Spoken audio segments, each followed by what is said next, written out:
ममता बनर्जी जी के राज में chit fund घोटाला हो, कोयला घोटाला हो या फिर कट मनी हो, और अब जिस तरह से शिक्षकों का घोटाला हुआ और 21 करोड़ रुपया एक सहयोगी के घर पे मिला, तो आप कल्पना कीजिए कितना बड़ा घोटाला होगा।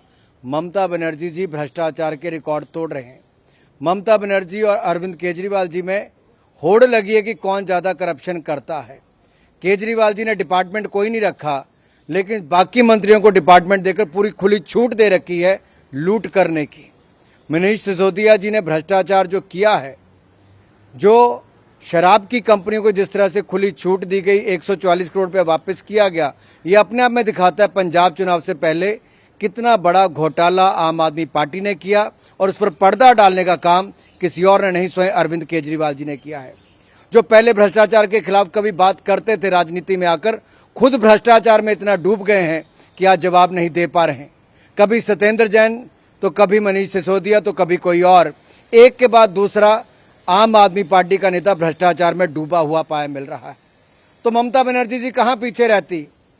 TMC stands for the mountain of corruption, the mountain of corruption.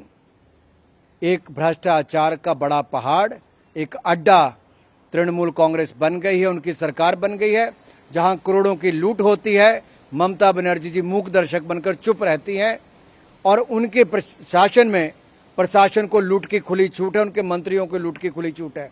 तो अरविंद केजरीवाल जी भी पीछे नहीं रहे, लूट की खुली छूट उन्होंने अपने मंत्रियों को दे रखी है। उनके इस्तीफे लेने की बजाय स्वयं मुख्यमंत्री संरक्षण करने आते हैं। अरविंद केजरीवाल जी जवाब देने से कतराते हैं। आखिरकार घबराहट क्यों है अरविंद केजरीवाल जी? डरते क्यों हैं? क्यों छिपाते हैं? क्या मनीष सिसोदिया जी और सत्येंद्र जैन जी का इस्तीफा लेने में डर लगता है कि खुद भी उसमें भागीदार हैं? आखिर कौन कौन इस निर्णय में भागीदार है, उन सबको जवाब देना चाहिए। एक भी सवाल का जवाब अब तक केजरीवाल जी नहीं दे पाए। देखिए, सत्येंद्र जैन जी घोटाला किया, जेल में है, 2 महीने से कोई बेल नहीं मिली, तो ये तो कहाँ से कोर्ट ने देनी थी।